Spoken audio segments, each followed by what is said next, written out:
It's very normal, and honestly, I think if anything, it has been a source of inspiration and pride. He never fails to fight. He fights for progress, he fights for liberty, for justice, and for equality. If they did, sorry. So those people that think they know my father should know that he will never be silenced by blackmail and intimidation. He lost his position once, he was suspended from CBN. And I remember, I don't know if you remember the famous quote where he said, "You can suspend a man, but you can never suspend the truth." And one of his favorite quotes is from the Meditations of Marcus Aurelius. Whenever confronted with a choice between what is right and what is popular, you must always do the right thing. He taught us, and I know he does not mind being the most unpopular emir so long as he speaks the truth. As for the throne, he always says it is God who gives power, and only God takes it away. When God says your time is up, it is up. And before then, no one can do anything about it.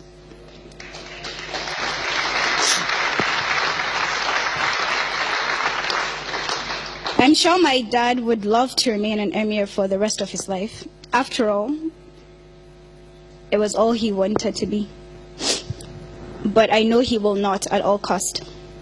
I remember my first year at the African Leadership Academy, he got an award. He was given the Man of Integrity. And to me, that was when integrity started having a meaning. It's doing the right thing no matter the consequences. So I know that if my father has to choose between the throne and his conscience, he will happily give up the throne.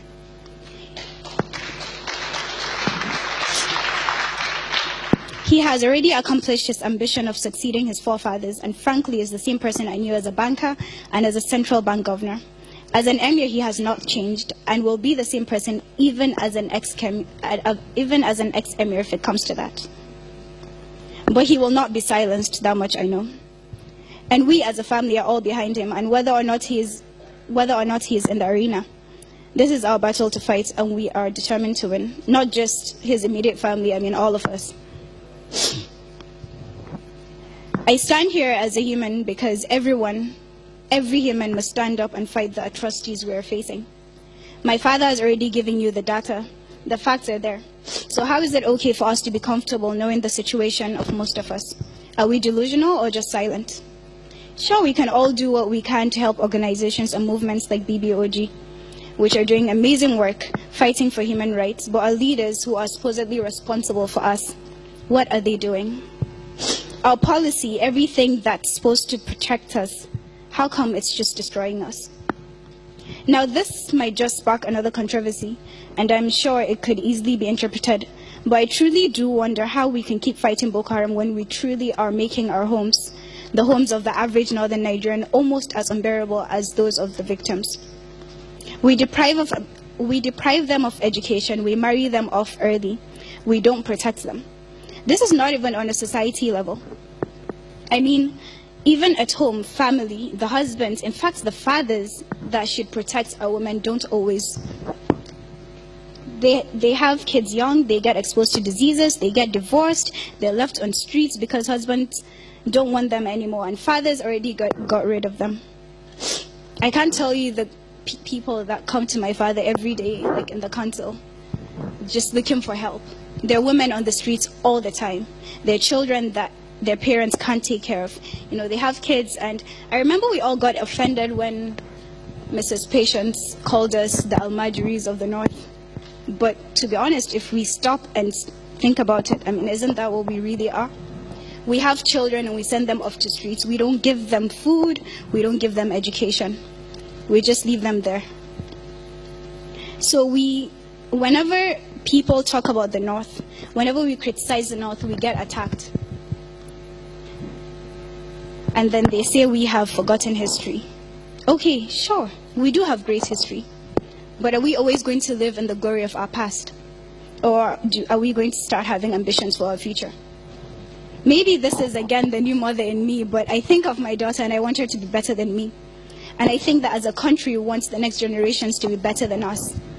But it's so sad and it's so unfortunate that When I think of Nigeria and I want to speak of its glory, I only talk about it in the past, because there really isn't much to glorify at the present.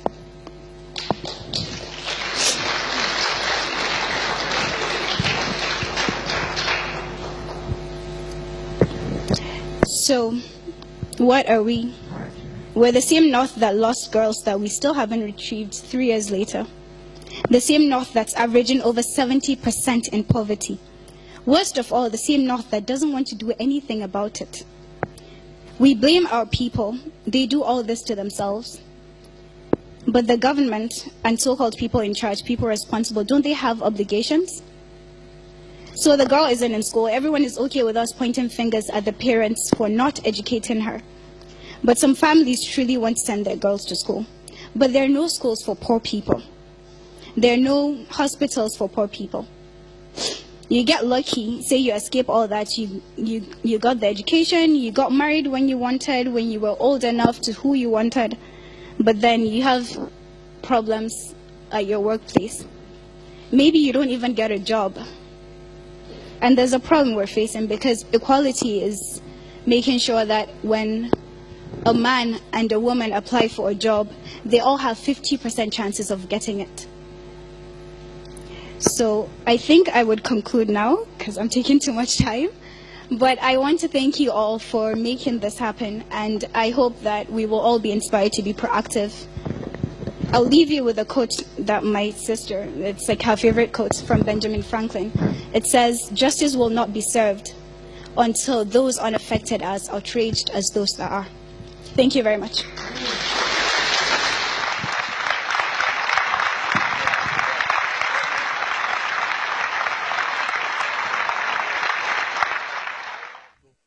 That was Shahida Sunusi, the daughter of the Emir of Kano, His Highness Lamido Sunusi. Now, her presentation is historic, as this is the first time a non-titled holder is representing the Emir of Kano, and it's more poignant as she is a woman. She spoke about the dangers of not educating the girl child. What a fortunate princess she is to have a father who's so strong in mentorship. And that's why, you know, when we talk a lot about girl-child education, I mean, it's not just something that women need to fight for. It's also something that men must support. And you have the greatest support, one of the strongest support ever. A daughter come and ably represent her father. It takes courage to read that father's speech. If I were the one, maybe I would have edited it. But well done, our princess, well done. Well, she did talk about, you know, the parents, the pain of the Chibok parents. I remember once on Sunrise Daily, the program I anchor almost every morning with my colleagues, talking about, you know, waiting. Then very few of the girls had returned, and I think it was just the ones who had come back by themselves that had come back. The Bring Back Our Girls movement had the slogan, something about hope, keeping hope alive. It was a very strong statement. It was something that I could not fully comprehend. And I asked, how do you sell hope? How do you keep hope alive to parents who are waiting, who are wondering, when will my daughter return? How do they keep that hope alive? But they were right. Not too long after, some 24 girls, 20 girls, 21 girls were returned, were rescued, or negotiated for, if you prefer. And at least it looked like there was light at the end of the tunnel. But can you imagine how it must be for those parents wondering, will my daughter be among the 24 or 21 that were returned? Will they be among? And then the disappointment when your daughter is not there. This morning, ladies and gentlemen, I'd like you to listen to the testimony of one of the Chibok parents, Sarah Samuel.